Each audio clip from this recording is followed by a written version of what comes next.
एकीकडे सत्ताधारी आमदारांना हा दावा केलेला असतानाच दुसरीकडे याच सोयाबीनच्या प्रश्नावरून वडट्टीवार आक्रमक झाले। सोयाबीनला हमीभाव का नाही असा सवाल वडट्टीवार यांनी उपस्थित केलाय।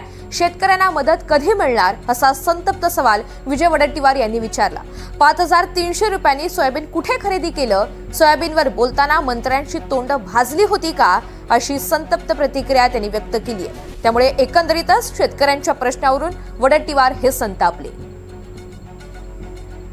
ह्या मंत्री महोदयांना आणि यांच्याबरोबर पुन्हा 3-4 सत्ताधारी आणि 3-4 विरोधी पक्षाच्या आमदारांना घेऊन चला कुठल्या खरेदी केंद्रावर, आपण आदेश द्या तिथून आणि वस्तुस्थिती आल्यानंतर सरकारचे डोळे उघडतील।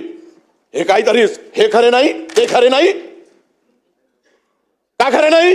4,000 रुपये सोयाबीन भाव खरेदी केला जात नाही। आमचे डोळे फुटलेत। खोटं का सांगताय? दिशाभूल का करताय?